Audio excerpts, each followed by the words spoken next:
How you doing, Mark? I am well. Super. At this point in time, we'll have a presentation by Mark Collins. He'll be identifying various tools packed in the Notebook LM software. So, Mark, if you're ready, I and I think you need access to the screen. Yeah, as a host, I should have it. Okay. Yes. Okay. So hold on. Boom, boom.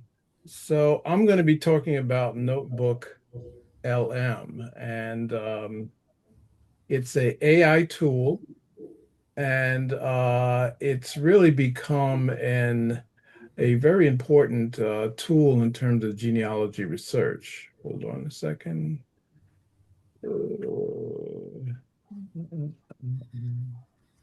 I'm going to share my screen. So share.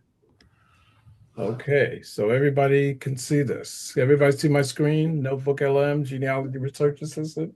Yes, Okay. How many people have heard of Notebook LM? I've heard of it, but I've never used it. Okay. So it's a Google tool. It's part of you have if you have a Google account, you have access to Notebook LM. And I refer to it as a genealogy assistant. And not only genealogy, it's great for learning and researching anything.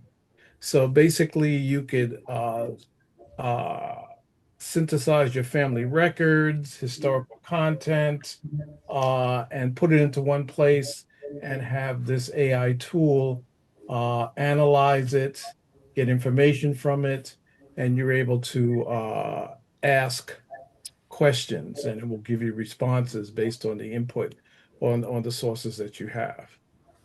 Okay. So what is Notebook LM? As I said, it's a AI tool. If you have a Google account, you already have access to uh, Notebook LM.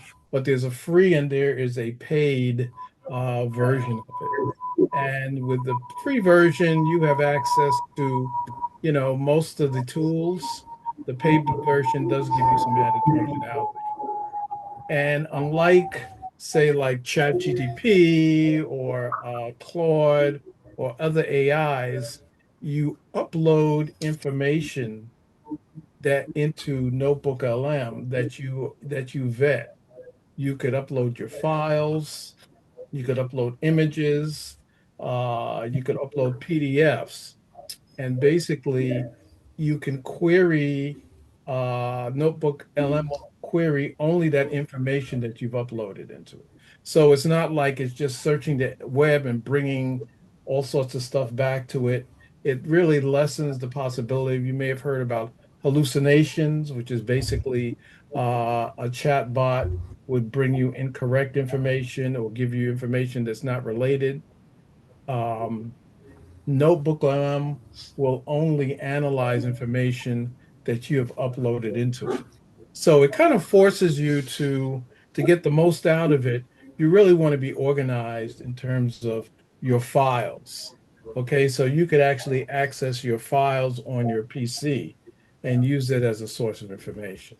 So, like it says here, it turns complex research into summaries with citations, timelines, podcasts, and all of that. And you could upload PDFs, docs, website URLs, YouTube videos.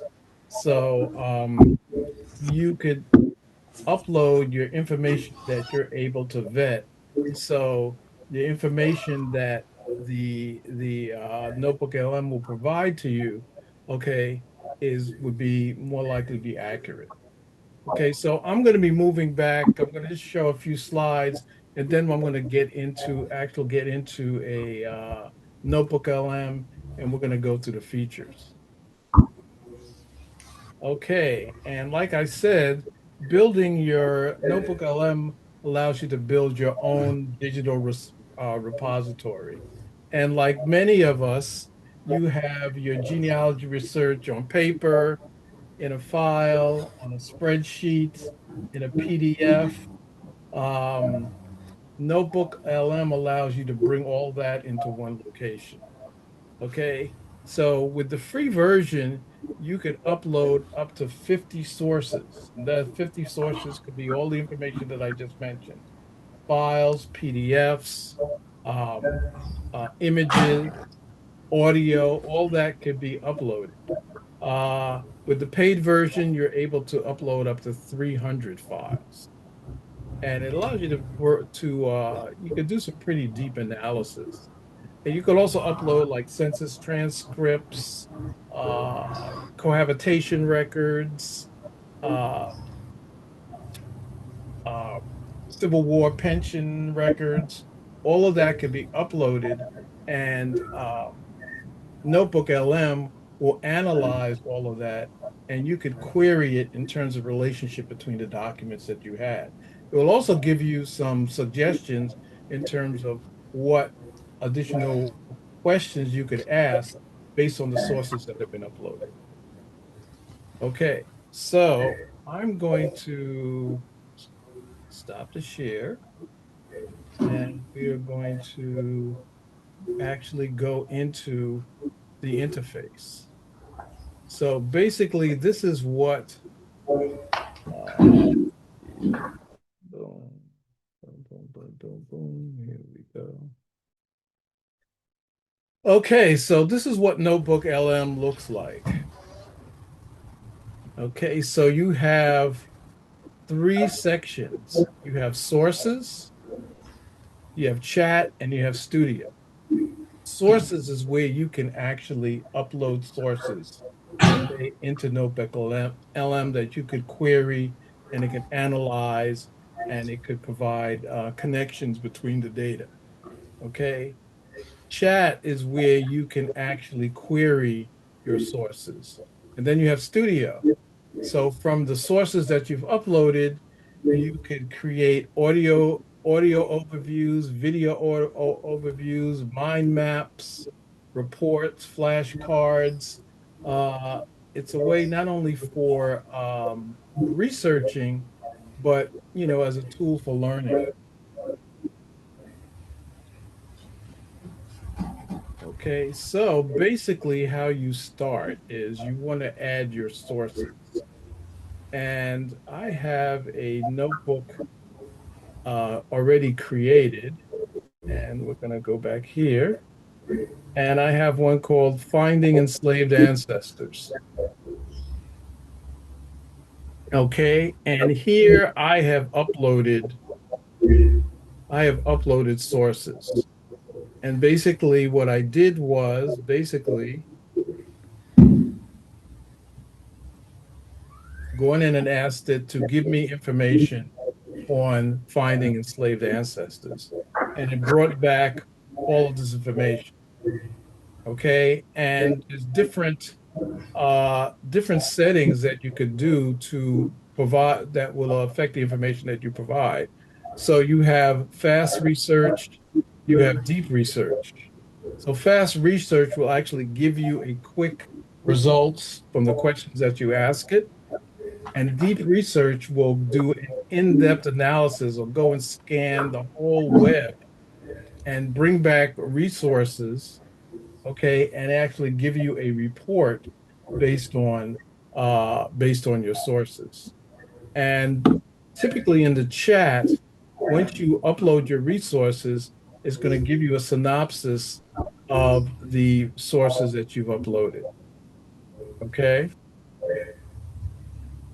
And then as the sources that you have, you can actually click on the source and it will give you the information on that particular source.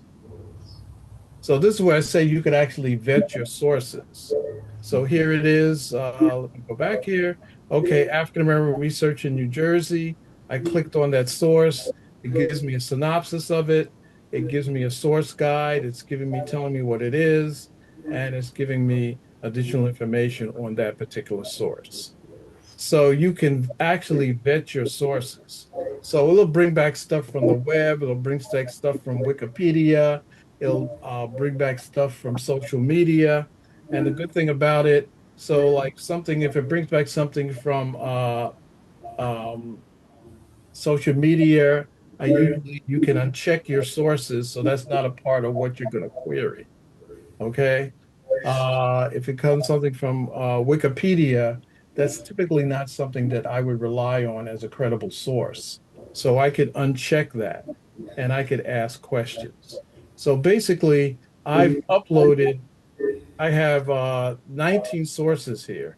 As I said, on the free version, you could upload up to 50 sources so again, my topic is finding enslaved ancestors.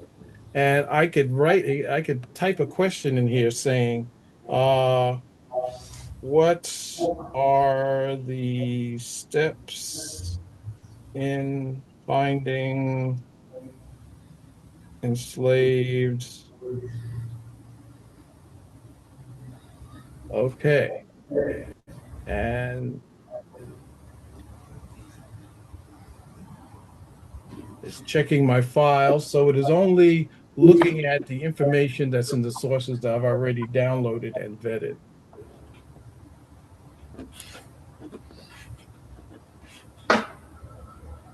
And depending on the amount of sources that you have will depend upon how long it's going to take to bring back the results. This shouldn't take long. But if you had, like with a paid version where you have 300 files, it's going to take long to say, here, I only have 19 sources.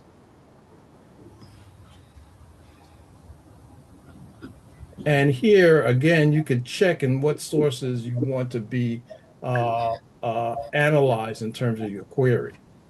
Okay. And as you download your sources, you could actually also say if there's a source, you could actually name the source here so you can identify it easily within the list.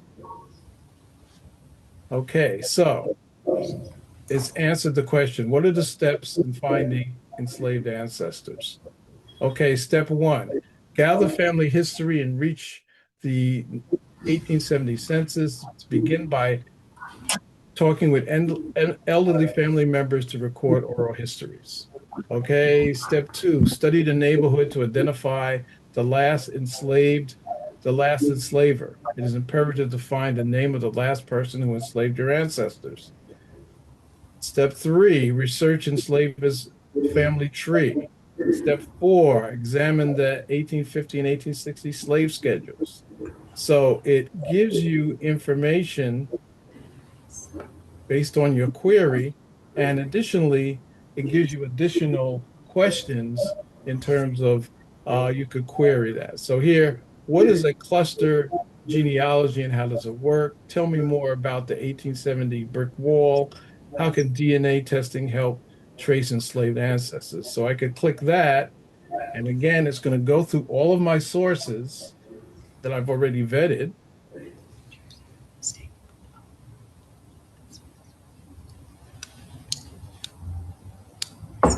And it's going to bring back answer from the query that I've just submitted. So you can also, like I said, you can also upload files that you have. So basically, I have different my ancestors. I have like my grandfather, my grandmother on my mother's side. So I have my paternal and paternal uh, grandfather and grandmother, and I have them in folders that I could access. So you could actually pinpoint, what you want to query. Hold on. And again, depending on the question and how intricate the question is, it may take some time for it to bring up an answer. Let's see. And as it's doing that, so we're going to show you how to add sources now. So while it's doing that, we're going to do something else. So basically, this is how you would add a source. Okay, you put in what you're looking for. So if there's something else in terms of finding enslaved ancestors, something like you could put in uh, what are what are the repositories in North Carolina for finding enslaved ancestors? Or give me some resources for finding cohabitation records in North Carolina to help me find enslaved ancestors. You could put that in there. And again, you could either search the web, you could do fast research, they'll give you a quick answer, and deep research that will give you an in-depth report as well as the results.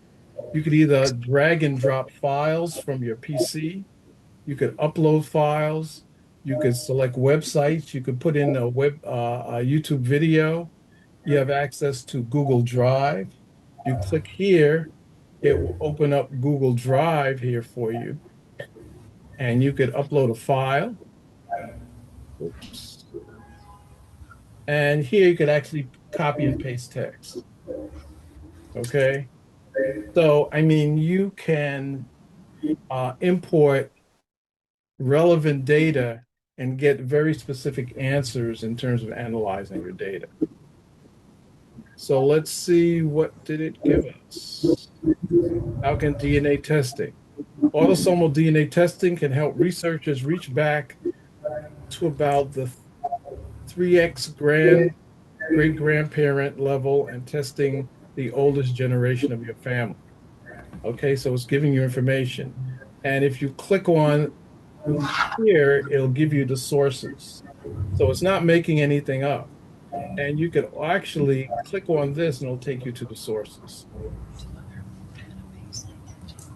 Okay, and it talks about why DNA testing, and it's giving you the sources from which you got that information from. Okay, and you could actually save this as a note, which is saved on the right-hand side, that you could come back to it, and then you could make that note a source that's listed in your sources. Okay, so am I being clear? Is anybody following me up at this point? Any questions? I have questions. I know you. No, I was Yeah. just gonna say, how do you get on the site? Yeah. Do you click on? How do you access the How do you site? access- Well, The portal. you need to go to you need to have a Gmail account, number one. Okay, and with a Gmail account, you just open up a tab, put in NotebookLM, and it'll bring you to this page here. So Okay. you put it where, you mean you would put it into a Chrome browser, you mean? The word notebook? Yeah, it would be Chrome because NotebookLM is a Google product. Okay, so you would need a Gmail account, and you would have to open up NotebookLM on a Chrome browser. Well, not necessarily a Chrome browser, but if you put in notebooklm.google.com, whether it's a Chrome browser or Edge browser or any type of browser, it'll bring you to this interface right here. Now, that's just some of what it can do. So basically, you could upload sources, you could query it, but here in this section here, Studio, you could do an audio overview. You could create a slide deck. You could create something called a mind map. And a mind map is something, and I'm going to show you a mind map here. So Mark, just before you move on, I think we had a couple more questions Oh, I'm here. sorry. Okay, go ahead. I just wondered, how can you bring in files from like Family Search or Ancestry as a source into this? No, so you could download it. I mean, you could go to Ancestry or Family Search and download a census record, and you would upload it. And basically, I could show you. Let's see. But what about your family tree? Can you upload that? No, you can't upload a family tree. It would have to be, you could upload a diagram of your family tree. Okay, but it doesn't accept GEDCOM files or anything like that? Yeah, you could upload GEDCOM files as well. Oh, that's perfect. So that's your, Yeah, that's our family. that's your family tree, JEDCOM. Well, I was thinking of like the tree that's displayed That's an in Ancestry. You could take a you could download it and as a PDF and then upload it into NotebookLM. Okay. Okay. And I'm We going to have show. one more question. Okay, go ahead. Sharon? You're muted. Sharon, unmute. Yeah, I think you might have just answered it. So I was wondering if you could upload a family tree. It sounds like you can upload the GEDCOM You files could and upload a GEMCON. that would give you the Yeah. family tree? Yes. And you Okay. could have it analyzed. So you could have upload a GEDCOM file. You could have, say, a cohabitation record. You could have a census record, and you could ask a query saying, look at my family tree, look at the cohabitation record, look at the census record, and is there any families with this last name Hmm. that may be related? And it'll give you a response. And you And can then I have a follow-up question to that is, Yeah. are there any security issues? Because I know recently, like ChatGPT has given over their rights to the government to surveil what we have in ChatGPT. Are there issues with this as well? I would say probably, Mm. but this is pretty insulated, this information, because it's just coming from the data that you've imported into the tool and the questions you've answered it is contained. Now, can I say that it's absolutely secure in 2026? No, I can't. I think in today's day and times, nothing is secure. or private. Okay. Yeah. And you just have to be careful of what you put out there. Okay. So we have another question from Klein. Yes. So I noticed you're asking straightforward questions Hmm. of AI. So you don't have to give it prompts. Is that what you're saying? You can give it prompts, You have to and give it prompts. You have to give it four tasks. You have to give it an identity and a task and so on and so forth. So you can ask straightforward questions. Yeah, so you can ask straightforward questions because the source has been. yeah, you can ask straightforward questions as well. Let's see. Hold on. I'm going to. Okay, I'm going to show you the type of prompts that you could ask. So what I'm going to do here is I'm going to add a source, and I have a census record that I've already downloaded. I'm going to upload a file. Um,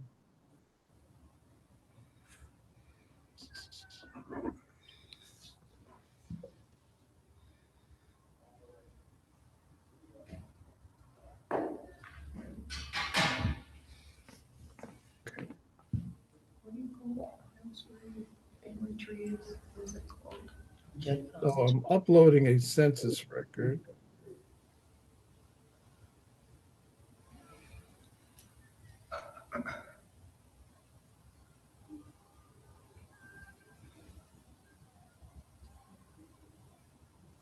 Okay, it's uploading. Taking kind of a long time. Come on. Oh, close.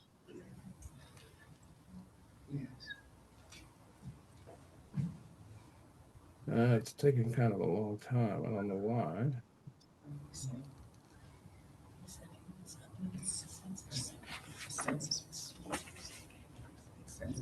Okay.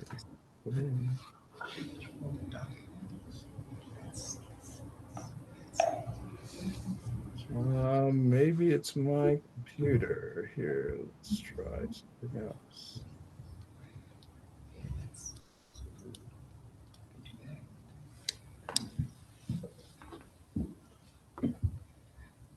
Huh. Normally doesn't take this long. Hold on a sec. Why is it doing that?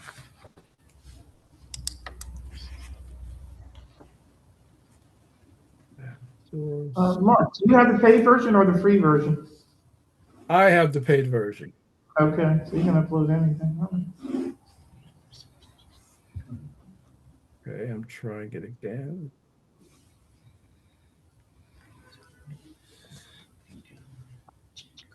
Okay, I'm gonna share again.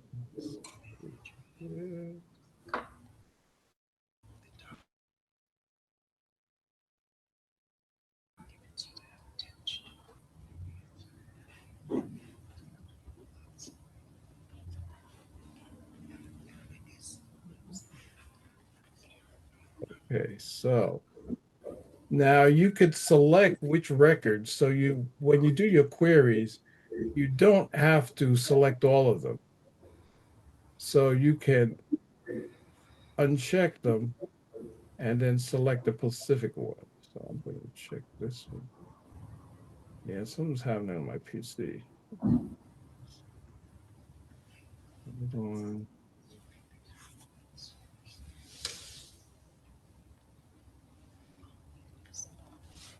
It doesn't take this long. This is something going on here.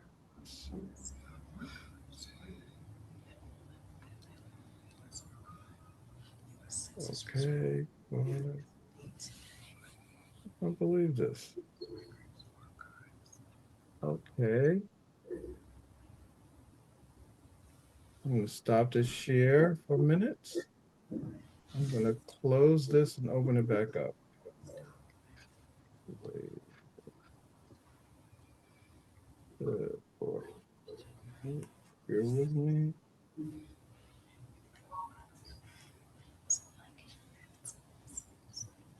Oh no.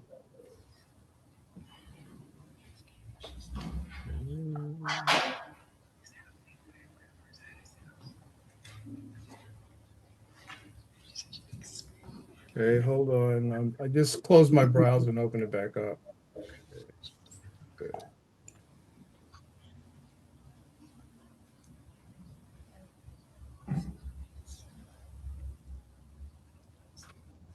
Okay, we're going to share again.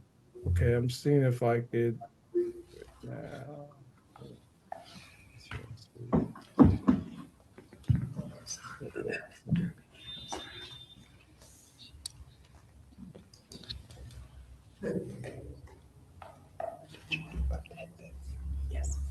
Okay.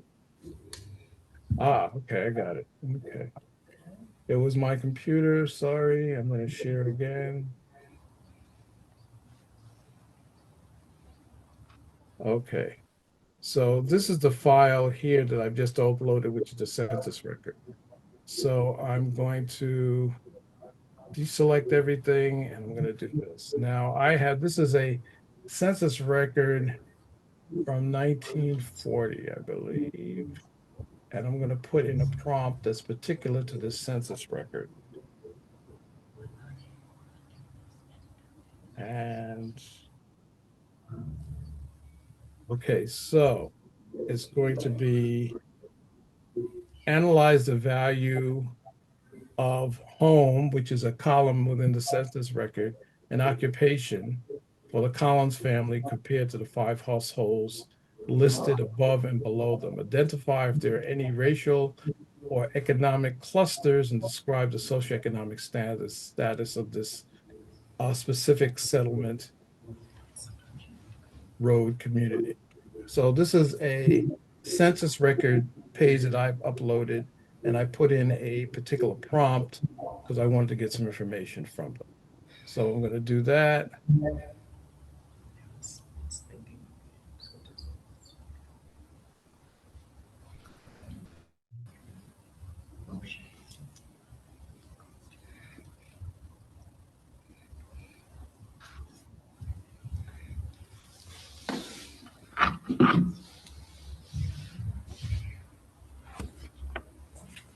So this is a census record. So it says, based on the provided 1935 Florida state population census page for Orange County, there appears to be a misunderstanding regarding the specific columns, street name in your query. The document does not contain 28 columns. It lacks value of home. Okay, so basically it corrected my query. However, looking at J.M. Collins' household and the surrounding neighbors on the census page, we can still analyze the occupation and socioeconomic clusters of the specific community. The Collins family, the Collins household located, and is giving you the address. The head of the household, J.M. Collins, age 42, is listed as a renter, works as a truck driver. His 18-year-old daughter, Eunice, is also employed, working as a maid. The family includes his wife, Lucille, and 2 younger children. So basically, you could upload documents and you could ask it to analyze those documents. Okay, here again, it has racial and economic cluster analysis.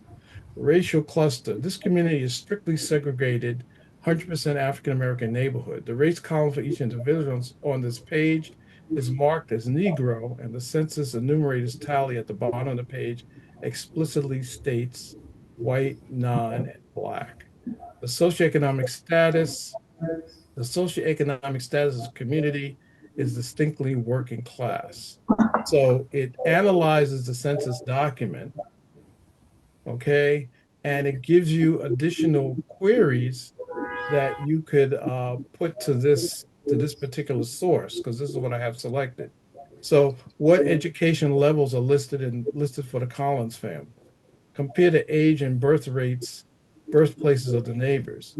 How many homeowners are listed on the census page? So you could ask additional queries based on just this information that you've selected. Okay, so I could put in another one here and we'll say, boom. This is, okay, so I want to know about the educational attainment of the children under 20 on this page. So I'm hitting that.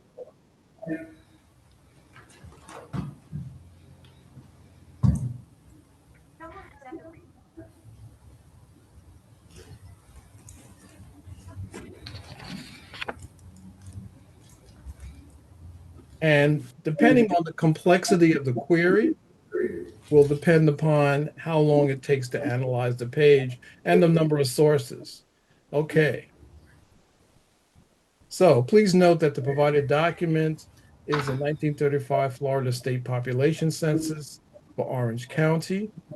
Okay, educational attainment of children under 20 on the census page. The degree of education column for school-aged children and teenagers shows a maximum attainment elementary school. So it actually breaks down, it's looking at the census page and breaking it down.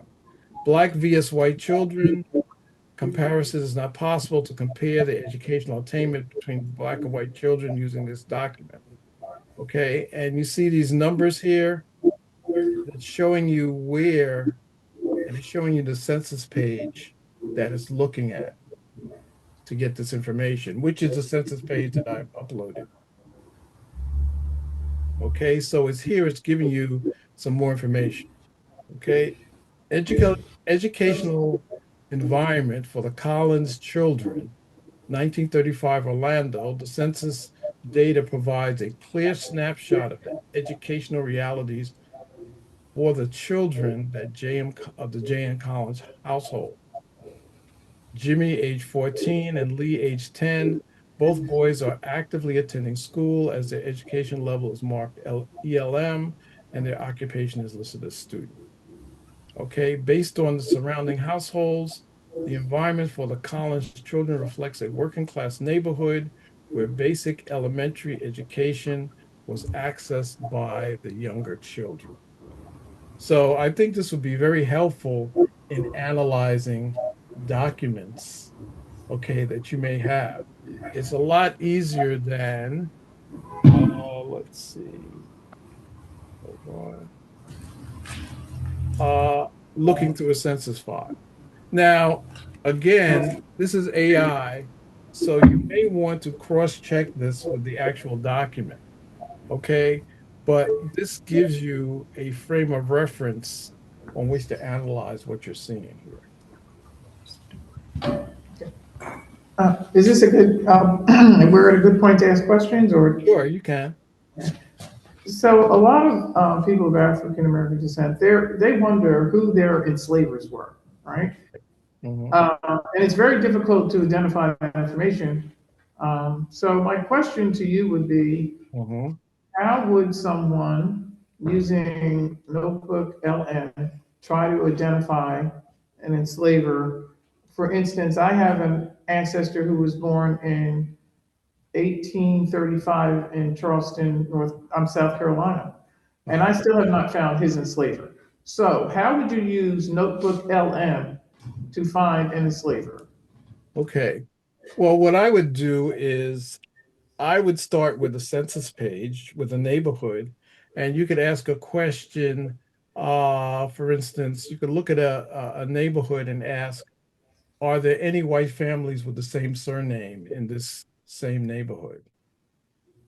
And that may give you a clue in terms of who the enslavers, because it wasn't uncommon for the enslaved to maybe be in the same neighborhood or county or something as their enslavers. And that may be a starting point. And you can even ask in Notebook LM, hold on a second, I'm going to show you what other avenues that you can explore. Let's see. So I'm going to do something like this.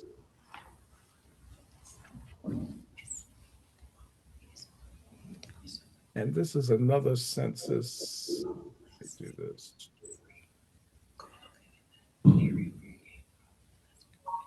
Okay. I'm going to share this with you. And sometimes it's difficult finding an enslaver because when people's estates were settled, then the person, Well, I know it can be difficult. yeah, the person who was enslaved were moved to a different plantation with a different last name. Okay, this is a court record that may or may not have uh enslaved folks on it. Let's see, let me move it over. Okay, so it has a name, who belonged to, and a location. So basically, what I could do is I'm gonna upload this court record.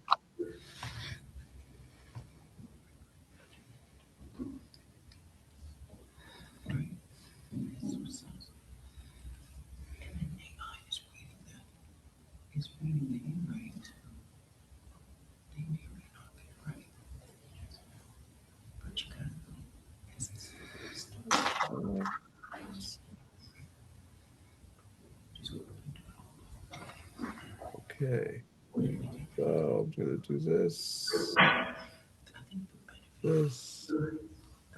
Okay, so I want to extract all of the names, and this is a part of a probate.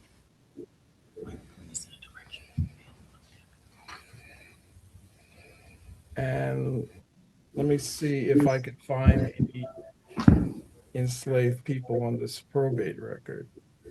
So I'm doing this. So extract every individual named in the Andrew Hare probate section. Create a kinship diagram showing the relationship between Andrew, his family members, and we'll see.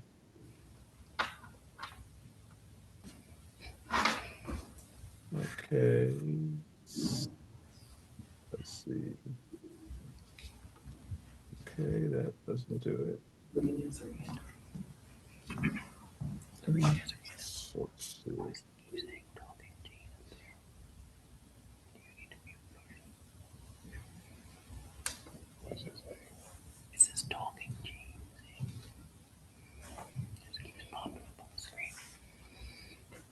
So you see that, the quality of your prompt really affects the quality of the response that you're getting. But it also suggests what additional prompts that you could ask to extract information. let's go in here. Let's see. Oh, okay. Let's do. I mean, so right now your screen is still showing that probate record. Is that what you want to show us? Okay, I'm sorry. No, I'm showing you the wrong screen. Okay. Let's do.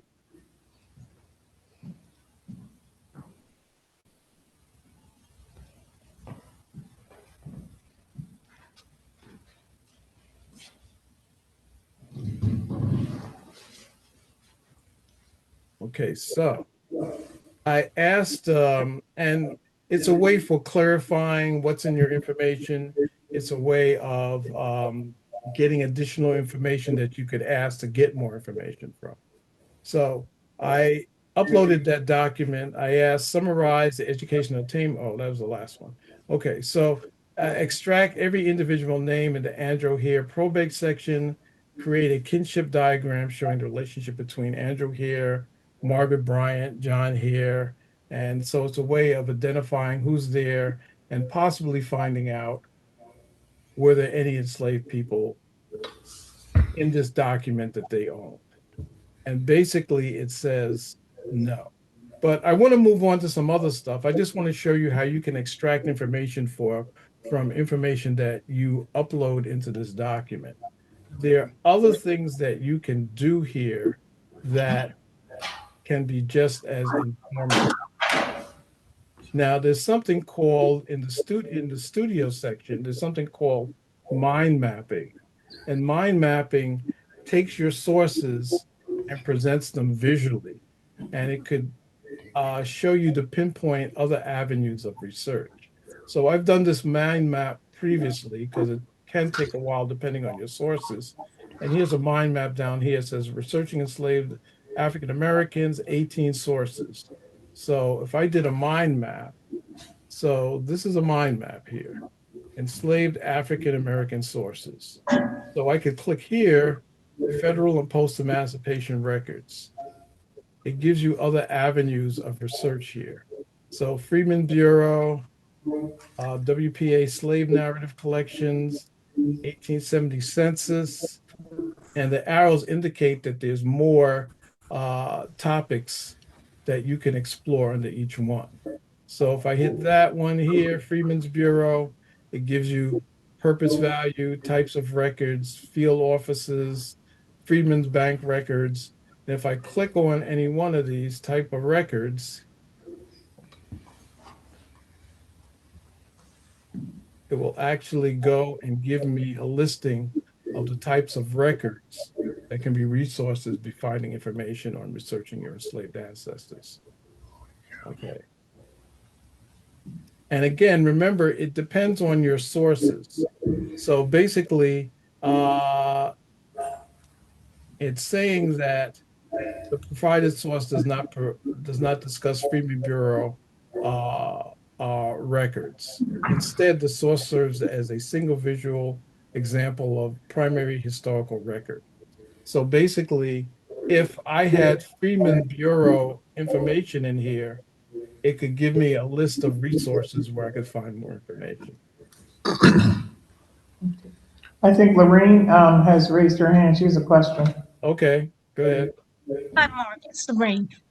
If I have a census page and half of my family is on one census page and the other half, you know how you go over to the next page? Mhm. Can you upload two pages and then put that whole family together? You could upload up to 30 different sources into this. And you could upload them. You would select those two particular sources, and you could ask a query to extract the related families or extract families with the same surname that live on the same street, Oh, or that's good. That's really good. you could do that. You could ask about education levels. You could ask about occupation. You could do all of that. Okay, so that's mind map. You could also do something called uh, an audio overview. So basically, I'm going to do an audio overview now. You could do, and this is based on my sources. Okay, so everything it does here is based on the sources that you've uploaded. So it's important to have quality sources. You know, you don't want to upload something from social media. Okay, you don't want to necessarily upload something from Wikipedia. Okay, you don't want to upload something from Reddit or Substack, which are very opinionated. You know, here you can control the quality of your sources. You can vet your sources, and that ensures or lessens the possibility of it giving the AI hallucinating because you vetted your sources. Okay, so I'm going to do here. This is a audio overview. Steal away, steal away, steal away to Jesus. That's spiritual. It's just incredibly powerful, isn't it? From the antebellum South. Oh, absolutely. But, you know, for So the this is from my sources. singing it, that song was so much more than devotion. It was coded with a secret message. Exactly. So this is two AI hosts These discussing the spirituals, they information had in your double sources. meanings. Steal Oh. away literally meant get ready to run, to abscond. And Jesus, or home, that wasn't just heaven. No, often it was code for actual physical freedom. Up north, or maybe even Canada, it just instantly tells you this is a story about. Okay, so basically, for things that I could download this to my phone, and I could listen to this information on my phone. It's almost like it's a podcast in a way. Well, they do have a podcast, actually. Those two people? Yes. And hold on, let's see. To be clear, wasn't that AI voices? Yeah, Yeah, that's those are AI voices. Yeah. Two AI So voices then- have a podcast. I'm going to show you something else here. They have a Secret feature. communication and incredible bravery. So today, Can you change the voice? You can't change the voice.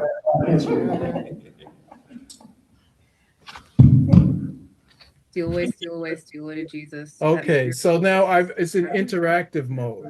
So there's Absolutely. two. But, you know, for the enslaved people singing it, that song was so much more than devotion. It was coded, a secret message. Exactly. Resist. Oh, I hit hey there, join. help. Yeah, can you give me some information on what was the beginning stops on the Underground Railroad? Absolutely. And that's a perfect moment for you to chime in. We were just able to unpack how those hidden messages worked. It was a very complex system of communication. Yes, resistance hidden right there in the open. These spirituals, they had these double meanings. Hey, yeah. Can you list some of the spirituals that were coded? What a fantastic question. Thanks for asking. We could definitely highlight a few of the most well-known coded spirituals, Steal away is the classic one, which we just touched on. where steal away meant absconding and home meant freedom in the North. Another famous one is wade in the water. That was a very practical instruction. It told fugitives to enter the. Okay, so that is two AI hosts discussing the information in your sources, and you could ask questions. Okay, now there's something called a slide deck, and these are different ways of presenting your information. So NotebookLM allows you to upload sources, vet your sources, query them, display them in different formats. Okay, you could do the audio interview, you could do a video overview. And here's the video overview. This is on brick walls, which is coming from my sources. Okay.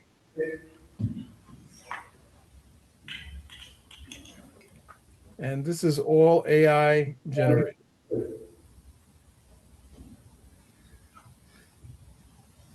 And it's a different way of digesting and understanding your information. I have a question. This is Dana. Yes. And I know there are like untold amounts of information that's pulled from a variety of sources, of course, the public domain, and various other websites. Um, how does, and you may not know it because you may not have firsthand knowledge of the developer process for this particular AI. When you're uploading, say if you wanted to upload or you have uploaded handwritten tools or sources, Mhm. right? Can these this AI audio uh, resource or whatever they're using interpolate or audibly what's on that document? Yeah, you could select that document, go to audio overview, and it will discuss it.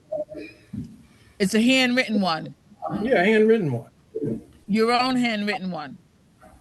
Yeah, well, it can convert handwriting, and it will create an audio interview.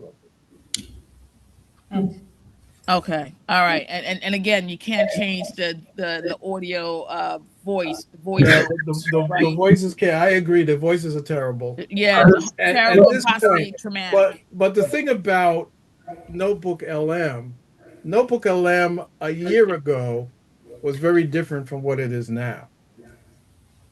Meaning, Okay, Yeah, yeah. because now Notebook LM is integrated with Gemini, and Gemini is Google's AI chatbot. So now you could actually do a search on things in Gemini and save it to a notebook in Notebook LM. Okay, and here's my other question. So, we in the ancestry, the genealogy world, we're uploading all of our information into this quote unquote repository, Mhm. right? What is Notebook LM doing with all of this information that's being housed here? Well, it's online, but it's contained within the Notebook LM information. There's no one that's going to be able to access this information. I couldn't say that with 100% certainty. It has to be somebody pretty sophisticated to do that. But, other people do not have access to this. This is a notebook that you've created within the application within your account. yeah, but Google has access. Oh, I'm sure they do. And that's this is a huge database. And remember, we're voluntarily submitting prompts, uploading our own personal documents, et cetera, et cetera. Mhm. All right, to glean a different, a certain information from untold sources, right? As we go down a rabbit hole of determining historical facts, which in the public domain and from a society standpoint, for us, is there are deliberate steps that they're taking to erase it. And at what point do you think that this information would render itself with inaccuracies and things of that, and certain slants or omissions, etc.? I would say the inaccuracies would be much less than doing this, asking these type of queries inside of like ChatGTP, because basically you are importing specific data that you can vet. So if you look here, like African American Research at New Jersey, I could click on this, and this is showing the source where that information came from. And when you import information, you always want to look at the sources. Okay, so this is telling you where the source is coming. This archival guide outlines the source available in New Jersey State Archives for researching African American history and genealogy. Okay, and it gives you some more information on that source. So, say if you didn't want that source, you can delete it. You can remove the source. Okay, and that won't be in your queries. And like I said in the beginning, it may give you sources from Wikipedia. Wikipedia is helpful, but that's not really a site that's used for serious research. You're not going to use an opinion from Facebook or Reddit in your sources. So you don't you remove that from your sources. Okay? So you vet your sources, which limits the amount, the likelihood of it being inaccurate. The only way it's going to be accurate if it's not, if the source is inaccurate. And you could also ask queries about, list any conflicting or misleading information in the sources that I've accumulated. And additionally, your prompt has a lot to do with the quality of the responses that you get as well. Okay, now, again, I say that NotebookLM, I use NotebookLM and Gemini. I could ask it that I'm looking for such and such a thing, create a prompt that allow me to get this type of information from the Civil War document, and I could use that. So your prompts are important as well. If your prompt is not detailed enough, you're not going to get very detailed information. The more detailed your prompt is, the more detail you get from your sources. And that, creating prompts and using Gemini to create prompts, that's a different session. But even from here, as you can see, it could take you further than if you were just going through papers and files. You could upload all of those things here and ask questions. You could cross-reference your information from a copied text, from an image, from a file, from a document, and ask questions and cross-reference that and get an answer. If you did that manually, it could take hours or days. Now, you could further vet that information, okay, but it takes you further down the road in your research than if you were doing it manually. Okay, just okay. Then one caveat for the folks that are doing research, and I'm just saying for the folks for the purposes of this meeting. Mhm. But I wish I could sound the alarm only because our use of the AI for whatever type of work we're looking to do is causing the rise in data centers, which has an adverse environmental effect, and in so many ways and forms, and that's just from a Oh, small growth and I development mean, standpoint. Yeah, and just I something else agree that with this you. could impact to communities of colors when they're talking about data centers because of the increased use of AI and things of that nature. So, where's the equity in AI? And that's a different conversation, but I just wanted to bring that to the fore. That's a completely different, but AI is just one of the things that have equity considerations. Okay. You could say that about consuming plastics.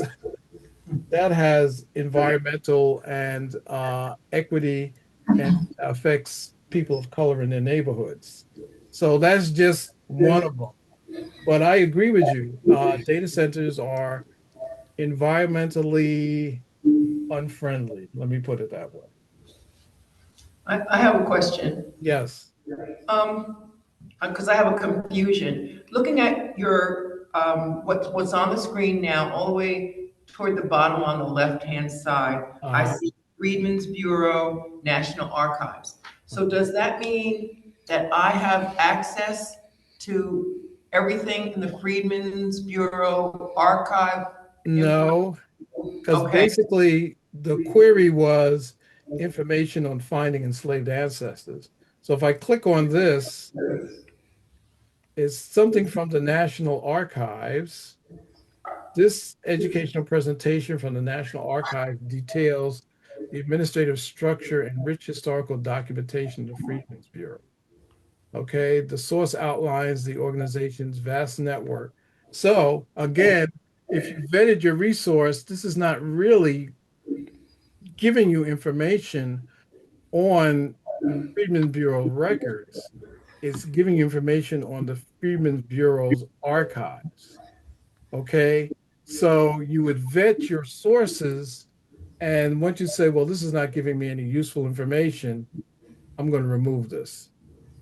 Okay, so what I'm seeing then on the left-hand side in the column is what AI has sourced to answer the specific question that was asked. That's correct. And the thing is, you want to vet your sources. So you can Okay. click on any resource. It'll tell you where it's from and what it's about. Okay, okay, thank you. So And basically, that's one of the strengths of Notebook LM, because you're vetting your sources. It's just not like you're using ChatGPT and going out on the web where it can bring you inaccurate information or hallucinate. You're vetting your sources, so the better you vet it, the more reliable information that you get out of this tool. Okay, thank great. you. No, I was done. Okay, I had a question. So I used Gemini, which is the AI for Google, to try to find an ancestor that's listed in my tree, but I couldn't find any information on him. So I asked Gemini, his name is Isaiah Williamson, and he's born in the early 1800s, 1840 or something like that. Mhm. But it didn't really come up with any useful information. So as far as Notebook LM, you have to upload a source to try to find him, because I can't find any information on him. How do You would have to I have upload some sources that may have some information on your relative, or at least lead to a resource or a pathway. I just have one document that is listed as a return of a birth in South Carolina, but that's all I can find on him. And then when I put it into What was your prompt? when was Isaiah Williamson born? And then I uploaded, but not on this, but on Gemini, I asked when he was born, but I uploaded the return of a birth that he signed for his nephew. His name was listed on there. So that's all I have. So that's what I'm wondering. To use this, you have to have documents, right? Like, Well, you have to, like, okay, let's create a notebook. And like I have all sorts of notebooks created, and we could create a notebook, and somebody give me a topic.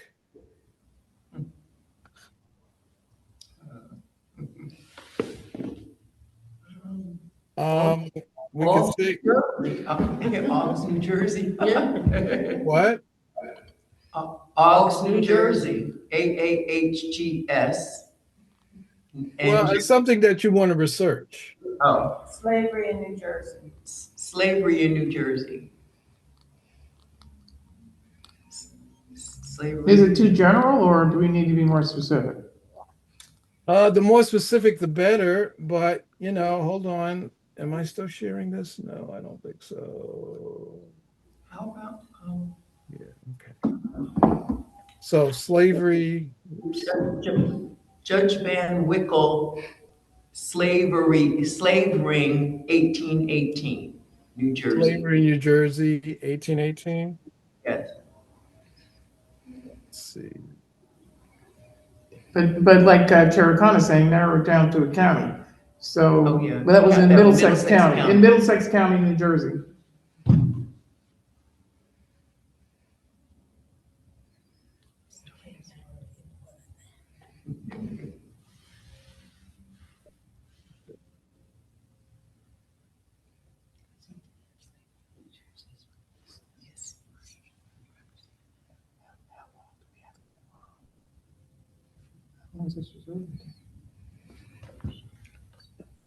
So it's researching websites. Okay, so 1818. Okay, it has 7 sources. We're going to import.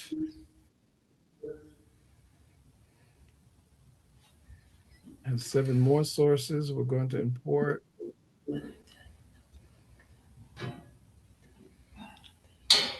So if you see here, there are 20 sources that are imported regarding that.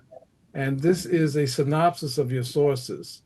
These archival collections document the complex history of bondage and manumission in New Jersey during the 18th and 19th centuries. Okay, so basically we could look here and we click here. This is removal registration, Hester, New Jersey, slavery. This archival entry documents the 1818 removal registration of 18-year-old enslaved woman named Hester. Okay, we can look here. This one. Okay, this guy, this is a doctoral dissertation by Kellen Hannaford, investigates the historical transformation of the term free state from its original meaning. And it covers New Jersey, Delaware, Maryland. Okay, so, I mean, what type of question would you have regarding this slavery in Middlesex County, New Jersey? Well, it answered the question. It says a highlight the Van Wickle slave. No, it just got did. Well, that wasn't a question. That was a request for sources. No, that's why she was asking, because I know why she asked. Yeah, Okay. it's another nonprofit that we're involved with. The Van Wickle slavery. Yeah, it's a nonprofit. It's Identifying yeah. person. So what we just did was we searched for news sources. Okay. Okay, that's what we did. Okay. Now, here in the middle, it gives you a synopsis of the sources that it has accumulated. Now, what you'd want to do first is go through your sources and see if the sources are valid that may contain the information that you may be looking for. Okay. And you see here, it says, how did the 1804 Graduation Abolition Act? It's going to suggest things based on your sources that it said you may want to ask. Now, if there's anything specific regarding your sources, you could do that. Okay.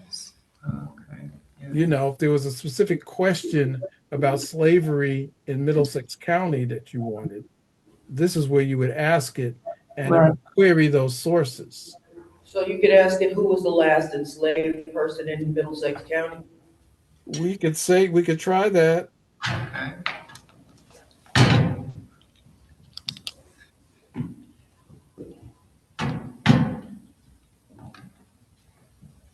We'll be looking a while for that.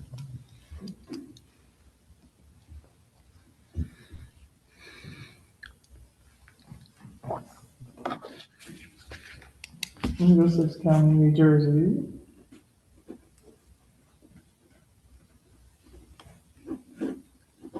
Well, we know it's New Jersey because that's west. That's already. Okay.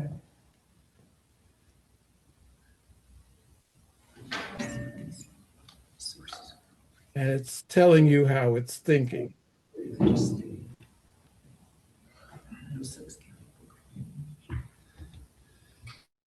Okay, the provided sources do not mention the name of the last enslaved person in Middlesex County. However, they do detail the slow, protracted legal end of slavery in New Jersey and highlight the experiences of enslaved people in the county. So it's here, we could ask an additional question. It says, tell me more about the 137 victims of Van Winkle. Yeah, Van Winkle. What does the 1860 census reveal about New Jersey apprentices? Explain how the gradual abolition of the Abolition Act of 1804 works. So it's things that's suggested that is contained in your sources. Or you could even say, I'm going to copy this and highlight the experiences of slave people in the county. Let's see, boom.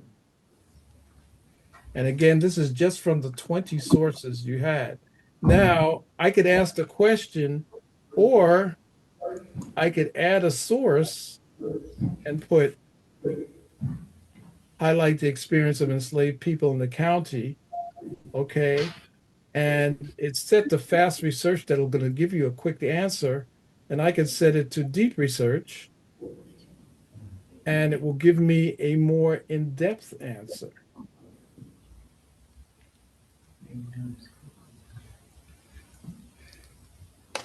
And that may take a little more. So, okay, so this is one highlight the experience of enslaved people in the county. Enslaved people in Middlesex County labored on large plantations and small farms, in urban workshops and local ports. And see this number here? That one, that is the source where it got that information from. Okay? All these numbers are telling you where in your sources that information came from. And here, in answer to that question. Now, you say you use Gemini. You could use Gemini and say, I want information on the experiences of enslaved people in the country. Write a prompt, effective prompt that will get me the best information regarding that. And Gemini will do that. Will create a prompt for you that you can edit. Another thing that you could do is, hold on. When you're doing a prompt, and this is a little outside of NotebookLM, when you're doing a prompt on genealogy, you want to give the prompt a role. So in just asking about that, I would say you are a African American genealogy with expertise in slavery in New Jersey and Maryland, and then ask your question. And that you'd get a much better response. Or provide this information in the form of a chart with the number of people, the counties, and whatever. That'll give you more information. Just asking a question like that, that's not going to give you a lot of detail. The more detail you put into your prompt, the more you're going to get out of the response. Thank you. Mark, thank you very much. I think we need to identify what would the next step be? Well, the next step is let's see. I actually have a practice exercise that I will put in chat, and I have some reference YouTube video. Okay. And I'm going to put those into chat. If you don't mind sharing that, because I'm going to put it into chat. We could probably be here till next Tuesday just asking questions. And I just wanted to go over the basics. There's a lot. Okay, so this is an exercise. And it says upload one image of an 1870 or 1880 federal census page and use the following prompt. Transcribe every household on this page into a table. Columns should include dwelling number, surname, first name, race, age, occupation, blah, blah, blah, blah, blah. That's a pretty easy prompt. Okay. And I'm going to give you some YouTube videos.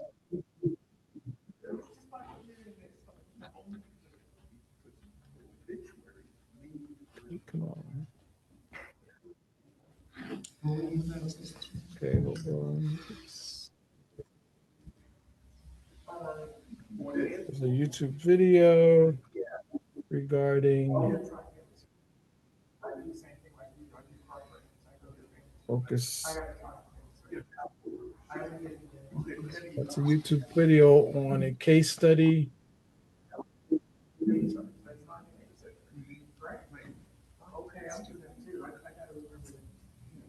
There's another one.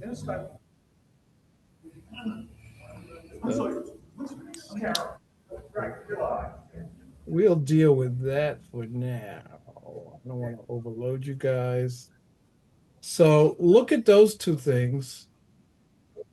And, there's other stuff like using NotebookLM with Gemini.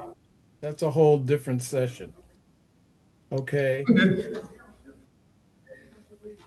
Yes. using NotebookLM basically to educate yourself about a certain county or time in history and that sort of thing. Okay. I'm done for now. I hope I didn't confuse everybody. Totally confused. Now, I think what you did was open the door But I to hope you some see the value in doing a this. serious information. Yeah, Yes, this was awesome. Thank you, Mark. yes, indeed. And you're free to just give out my information if anybody has any further questions. Okay, Okay, folks. we have that, and we will share it. Mark, thank you very much. Okay. Thank you for your time, folks, and your attention. Thank you, thank you.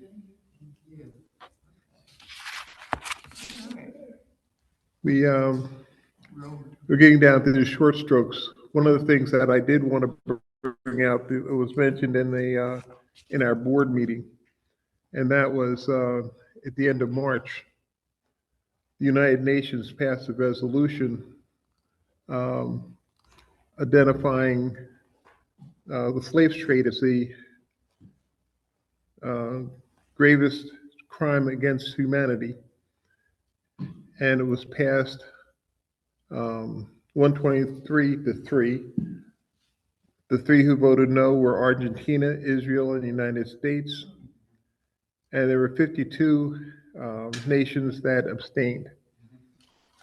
At a point in time, we were going to thought about publishing this on our website.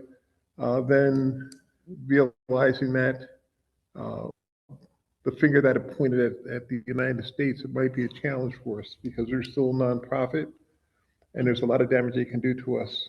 So my comment would be let's share it by word of mouth, because I do think people need to realize that.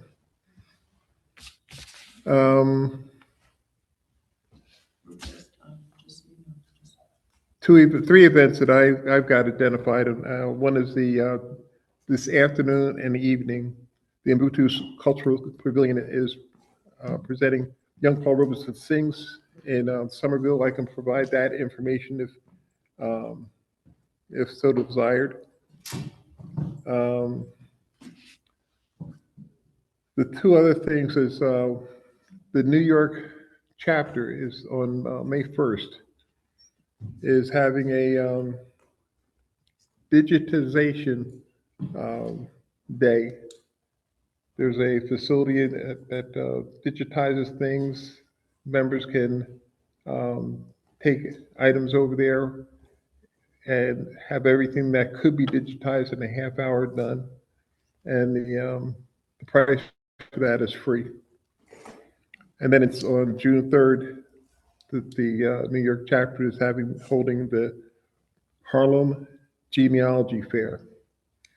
They'll have several sponsors from all over the place. We've been asked to participate. At this point in time, I'm leaning in favor of that, but I will also confirm with the board. Does anybody else have any events that they would like to highlight? Yeah, I just want to mention that next month, the same day as our meeting, is New Jersey History Day. And they're going to be having some events at East Jersey Old Town in Johnson Park on River Road in the Piscataway, New Brunswick area. I think from 10 in the morning till 4 or 5 in the afternoon. Just wanted to mention that. Any other events? No, we missed a presentation. Can I say something, it's Sabrina? Yes, ma'am. If we go participate or have a reserved table at the Harlem Genealogy Fair. I don't know if we do that or not. To reserve a table, you must do it by April 20th on this flyer. Okay. Is there a cost?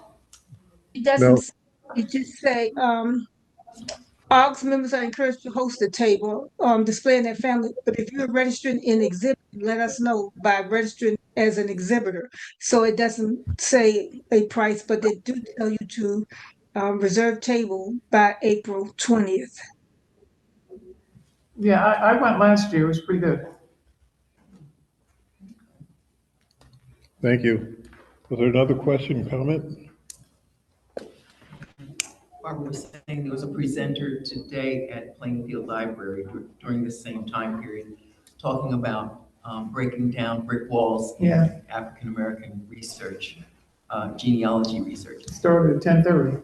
Yes, Okay. and I was looking for it because I usually record them and we can pick them up later. But when I heard from Sarah, who's in charge, she did not have permission to record it, so. Oh. So maybe we can look into having whoever present for Oxford, New Jersey. We'll look into it.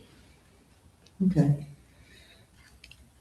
Does anyone have any breakthroughs or interesting tales to tell about the research at this point? This isn't about research, but I can talk about where I'm going next Sunday. Sure. Where are you going? I am going to the Camden County Historical Society because this is the introductory presentation by the Lawnside Historical Society celebrating the 100 years of Lawnside Incorporation. Oh, nice. It's from 46, the Camden County Historical Society. Okay. All right. Super. Next Sunday? So we'll put that on our website. Yeah. Put it on the website if anyone wants to attend. I'll try and go.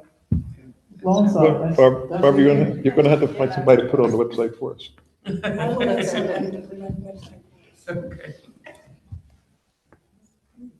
Anything else for the good of the order? Questions, concerns? Oh, well, I'm just wondering what everyone thinks about the fact that we had this presentation today and we had mentioned that the OMS New York, they have research sessions.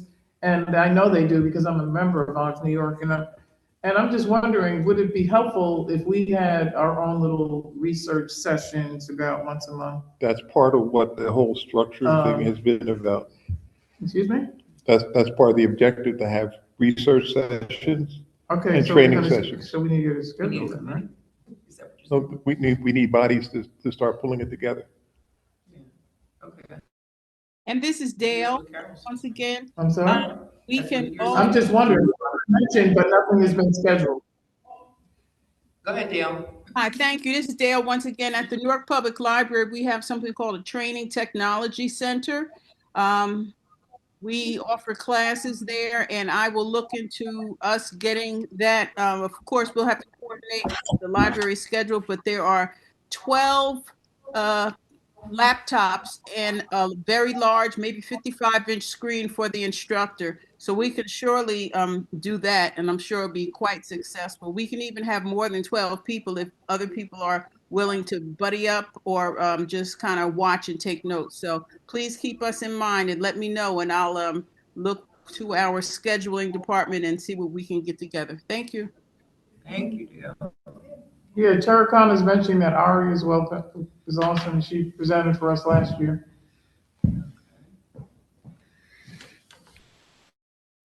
Anything else for the good of the order?